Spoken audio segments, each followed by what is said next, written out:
Welcome to today's Talks at GS session. I'm very excited to welcome back a member of the Goldman Sachs family, Robert Smith. Robert is the founder and chairman and CEO of Vista Equity Partners, a technology-focused private equity firm. They manage over $25 billion of assets. Robert worked at Goldman Sachs from 1994 to 2000. You're the chairman of the board at Carnegie Hall. You're the chairman of the Robert Kennedy Center for Justice and Human Rights. You're a trustee of the Boys and Girls Club of San Francisco, founding donor, very important donor, to the Smithsonian National Museum of African American History and Culture. So welcome, and really thank you for being here today. Thank you, good to be back. So I always like to start from the beginning. Sure. You grew up in Denver in a predominantly black middle-class neighborhood. Mm-hmm. Your parents were educators, but I've always heard encouraged your passion for technology. Your mother took you to a march in Washington. Yep. You know, I grew up in Colorado, fourth generation from there on my father's side, and many of you in this audience are too young to remember days of what we called segregation and desegregation of the school system. So my class as a first grader I went to was the first class really bust to create integration in the school system. And I grew up in a neighborhood that was a wonderful neighborhood in many respects. It was very community oriented. My dad was the principal of the school down the street. My neighbor was a guy by the name of George Brown, was one of the first African-American lieutenant governors. And across the street I had an African-American congressman who sat a state congress. We had a very diverse community economically as well, but the thing that was most important was education, educational pursuits, and my community was very focused on ensuring that my generation of children had an opportunity after Brown versus Board of Education to now get the best education that was available, which meant, you know, public school education in Denver, Colorado. But to arc it forward, I go to high school. It's a public high school, same high school my father went to, and it was a wonderfully integrated place in terms of people and culture and, you know, socioeconomic.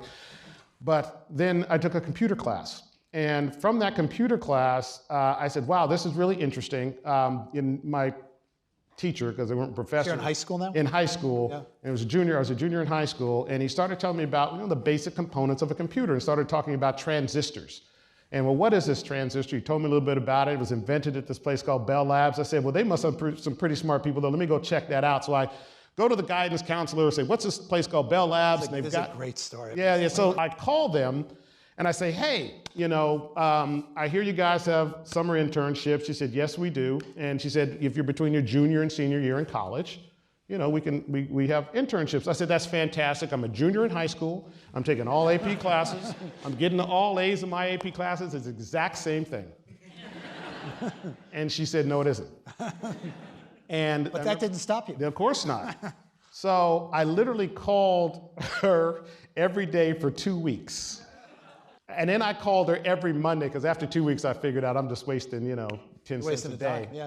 So I just called every Monday after that for 5 months. And I get a call back in June.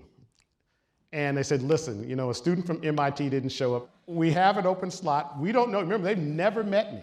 I go out, you know, get the one suit that I owned and get $2 in my car and, you know, gas, because that's could get you out there, and I interview. And fortunately, I learned that I could actually sell my talents from time to time, and I got a job at Bell Labs. And that just opened the world for me. Because I saw things. I saw the first cell phones way back when that, you know, took 15 years before they were commercialized.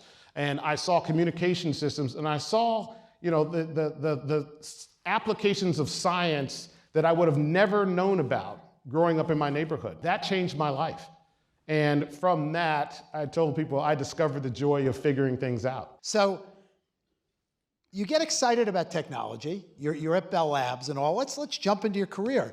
You joined Goldman Sachs in 1994. Yeah. You join our, to call it fledgling, our technology business. You know, you're at the firm, you know, 6 years or so.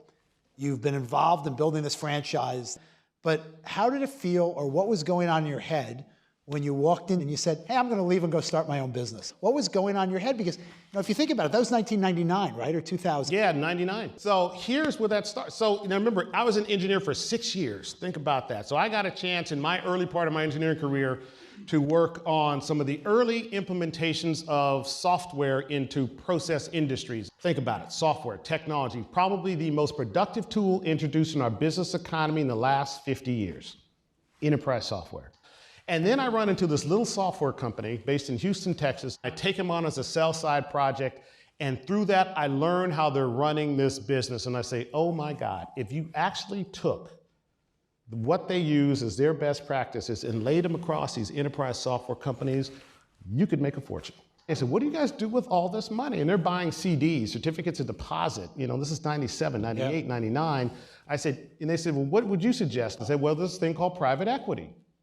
They said, well, what is that? So I told them what private equity is. And they said, well, can you introduce us to some of these people? I said, sure. And they came back and said, a lot of them seem to be in the asset aggregation business as opposed to truly the value creation business. I said, well, that's a fair assessment. Yeah. They said, what else? I said, if I were you, I would take that money and I'd drive it into these enterprise software businesses. I'd take these best practices that you all have and I'd apply them across these companies and you'll probably do okay. And they said, that's the best idea we've ever heard. Would you be interested in being a general partner if we were the limited partners? And I said, well, I'm not too sure about that. And so that's what led to the formation of Vista. Yeah, it's a great story. Yeah, it's a great story, and it's you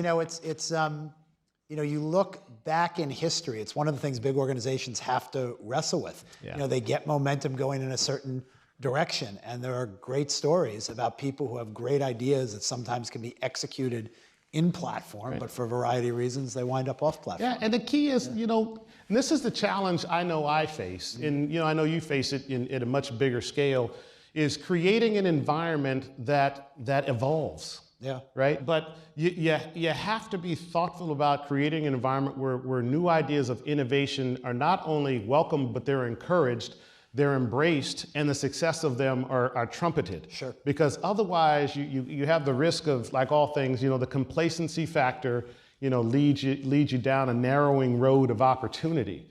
And look, I face it with my own firm now, 18 years, 17 going on 18 years in the making of how do we make sure we don't atrophy on what we were good at? And oh, by the way, how do we ensure that we continue to evolve our culture on the one hand and expand our business opportunities in the markets that we're in? When you kind of sit in your perch and you look out, what are the businesses today that you think are most fundamentally vulnerable to technology disruption, and where are the moats the deepest? Man, you sure you want me to tell the truth about this? Absolutely. Okay. So here's the thing. We are truly in the early stages of the fourth industrial revolution. There is a digitization of every single industry on the planet, and ultimately that will lead to the digitization of every single company in one way, shape, form, or another. You read about it all the time, but you really have to, depending upon what group you're in, you got to get into the bowels of it. What do I mean by that? You have to now start to evaluate what is creating productivity in all its measures at the company level, and what technology, and then to what extent it's going to impact jobs and opportunity.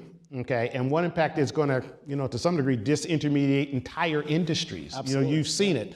Like, we have these talks about, everybody wants to be a king, right? No, you actually want to be an emperor. Okay, and that's what Bezos has done. Mm-hmm. If you think about it, because now you can actually, disintermediate entire industries if you have the right platform. The next thing I think about is, what creates, as a chemical engineer, I like to think about the world in states of equilibrium. What is the next state of equilibrium in an industry? So that's the next lens through which I look at an industry. And if you can do that, you're going to know what's going to participate in that ecosystem of equilibrium and what is no longer necessary for that ecosystem to remain in equilibrium. Mm-hmm. Okay? So to a great extent, if you take the insurance business, well, do you need underwriters or do you just need underwriting? Okay, and then you have to ask yourself, well, do you need underwriting or do you actually need to just have some way to manage risk? Okay, and then you say, well, on the investment side of the house, do you really need investors to manage that risk or you just need to match assets with the liabilities over dated periods? So think about the equilibrium states. What is going to be the equilibrium state that can be achieved leveraging current elements of technology, which have now accelerated through true machine learning, true artificial intelligence, and through true cognitive development associated with it. Mm-hmm. You see what I mean? Let me give you an example. If you are in the automotive business and you are a very large-scale automotive company and you make cars or you make trucks, you participate in only one slice of that industry. But the equilibrium of that industry is going to be supplied by the parts, the insurance, the supply chain and the changes. all of it. Massive, yeah. Right, but you can't control that whole ecosystem. So from an opportunity perspective, the way we think about it is how do we become leaders in the ecosystem as opposed to participants in the silos? So that's to give you a sense for where we go and how Interesting way to think about it. Yeah. Very interesting. There are a bunch of businesses that call themselves technology businesses, but really what they are is they're marketplaces or they're liquidity providers that basically intermeet people that need a service and they use software on that platform. I call them capacity planning businesses. And they take a spread. Right. Are there moats around these businesses, or for the most part is the acceleration of a bunch of these businesses and brands that are trying to aggregate and put different supply demand capacity together, is this a short-term phenomenon that ultimately becomes just as competitive as anything else? Yeah, it's a great question. Here's the thing, and I call them these capacity planning tools. You're matching some capacity and demand, in demand for some service. It might be a ride down the street, or a room in a city or something of that sort. The fundamental thing about software and technology in most of these markets, in the past, it has been a winner-take-all market. But that's what I keep talking about. There are emperors, not just kings. Right now, you got a whole bunch of kings in these spaces. They will consolidate. There will be one emperor in that space, most likely. Now, it may be a geographic emperor, okay, and then it's a question, do they have a broad enough platform that they can move, report to other adjacent spaces? Bezos did probably the best job in our lifetime of knowing that and building a platform that accelerated so that you didn't figure that out till 15 years later. It's like, oh my goodness, it just eliminated 4 industries, not just one. So the best and critical thinker. So when you all are evaluating businesses, listen to who is the critical thinker about the platform as opposed to the product. Oh, gee, I can, out Uber, out Lyft. Okay, that's great, but that's not the point. The whole point is... It's not going to be the platform. Exactly. Yeah. Okay? You've now got to... Look, it may take 15 years. Yeah. Okay, so those moats have to get dug over time, and it can sometimes take 10 and 15 years. It take a long time. And by the way, something that looks very protected, all of a sudden 15 years from now won't be protected. Yeah, but what's so interesting, when you do it, if you get it right, you own that market for decades. Yeah. So it takes a massive amount of investment, but then you can own it for decades as opposed to years or to quarters. And it's just a question, in our fickle investment environment, they're giving you a quarter at a time to kind of prove yourself. So to finish up here, just a quick lightning round? Sure. Okay. What advice do you give your younger self? I would have probably come to Goldman Sachs earlier and left earlier. But stayed the same amount of time? Probably. One word to describe your computer ability? Fading. What part of your day do you enjoy most? The mornings. The mornings are spectacular. I love being at home in the morning when I get to see my kids wake up and greet the day and drop them off at school, the ones that are, I'm still dropping off to school. And that is a spectacular part of the day. If you weren't in finance, what would you do? NBA, no. If I weren't in finance, I'd be writing code. Honestly, I would frankly be in the true software business, thinking about which industry we could disrupt, or we could with some products or some solution that no one else has in the market today. Last book you read? Good Profit by Charles Koch. I'd highly recommend it.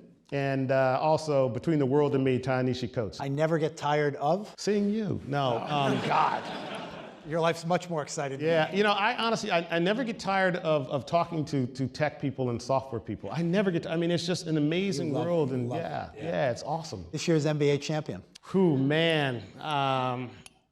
I've got to go with my son's favorite, which is Golden State Warriors, so. We'll see. All right. Robert, thank you. David, really great to have you back at Goldman Sachs. Real pleasure. Thanks very much. All the best, man. Thank you. Really great. Really appreciate it. Really great.